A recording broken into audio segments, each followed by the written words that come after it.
Then I stood on the sand of the sea, and I saw a beast rising up out of the sea, having 7 heads and 10 horns, and on his horns 10 crowns, and on his heads a blasphemous name.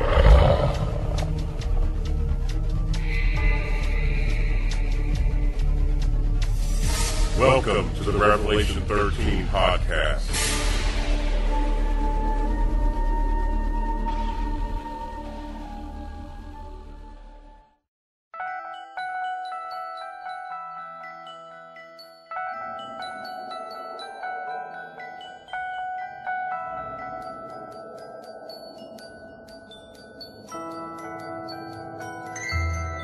Throughout history, there have been times when the veil between our world and the supernatural things, those caught in the middle, have witnessed the collision between the world of the natural and that of the spirit.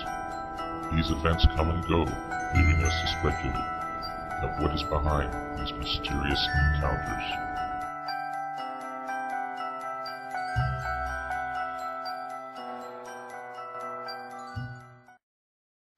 Hello and welcome to the Revelation 13 podcast. I'm your host, Mike Hopwood. And welcome to the first episode of Mysterious Encounters. The death of Rudolph Valentino sparked riots and despair to many of his fans of this silent film superstar. Dying young at the age of 31 from complications from appendicitis, there are those who believe that his untimely death was due to a curse that emanated from a ring. In 1920, Valentino saw the ring in a San Francisco jewelry store. When he inquired about the ring, the jeweler warned him that the ring had had a history of misfortune to those who owned it in the past, and Valentino was not dissuaded from the purchase. He wore the ring in his next picture, The Young Raja, and this film turned out to be his worst grossing movie that he ever made, and Valentino didn't make another movie for 2 years. And he didn't wear the ring again until much later when he used it as a prop in the movie The Son of the Sheik. 3 weeks after the completion of the film, he was on holiday in New York City. While there, he suffered an acute case of appendicitis. He was found to be wearing the cursed ring at the time of the onset of the appendicitis, and 2 weeks later he passed away. Paola Negri, a famous star at the time and friend of Valentino, asked to have a memento from his possessions, and she chose the ring. And soon after, she suffered a long period of bad health that threatened her acting career. Years later, she met a man called Russ Colombo. He was a famous singer-songwriter who bore a strong resemblance to Valentino, and she gave him Valentino's ring, saying, "From one Valentino to another." And a few days after receiving the ring, on September 2nd, 1934, he was visiting his longtime friend and photographer, Lansing Brown, at his studio. While attempting to light a cigarette, Brown struck a match on the stock of a French dueling pistol that was hanging on the wall.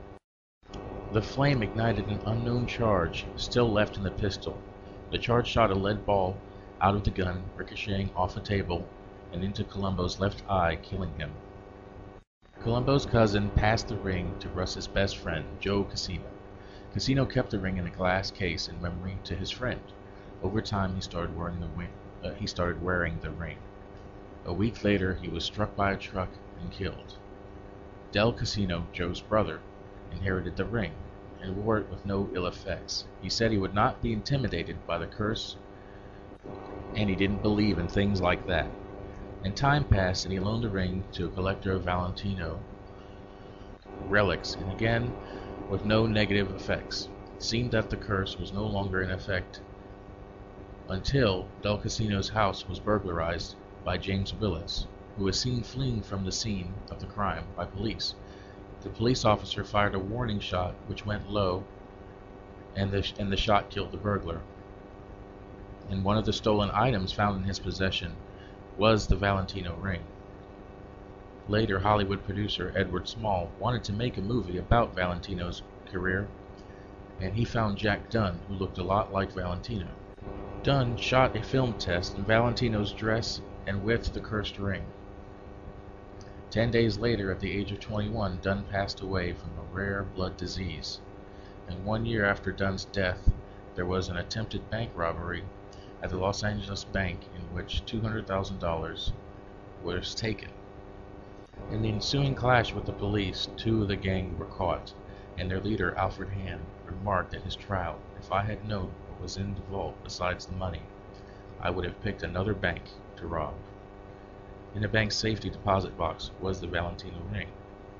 Hand was sentenced to life in prison, and by 1967, the bank that held the ring suffered another robbery, this time of $50,000, a fire, and a 3-week cashier strike.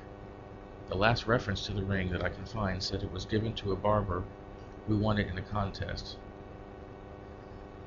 And the trail of misfortune seems to end there. At least there's no other reference of it that I can find.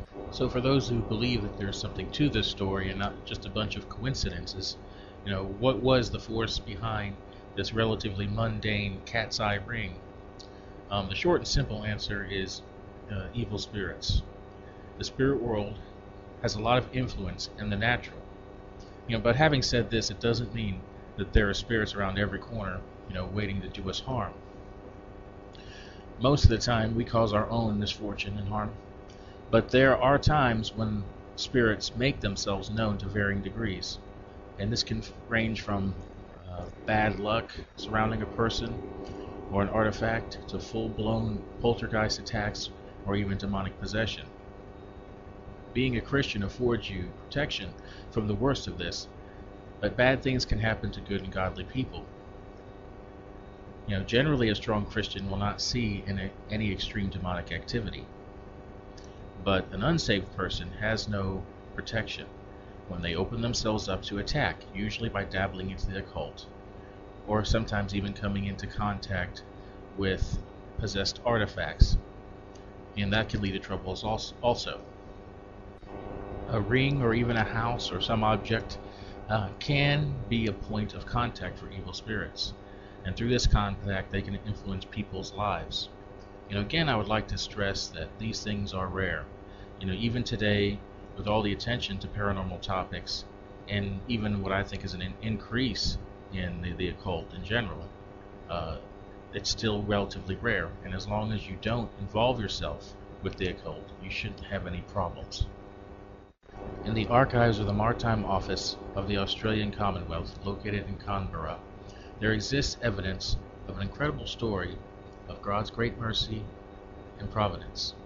It starts on October 19, 1829, when the schooner HMS Mermaid ran into trouble on the Great Barrier Reef. The Great Barrier Reef is the world's largest coral formation, and it runs along 1,000 miles from the Australian coast. In the days of wind-powered ships, this area could be very treacherous. Rough seas and strong wind could smash your ship onto the unforgiving reef. And this is what happened to the Mermaid 4 days out of Sydney Harbor. The crew had managed to survive by clinging to the rocky reef that broke up the ship.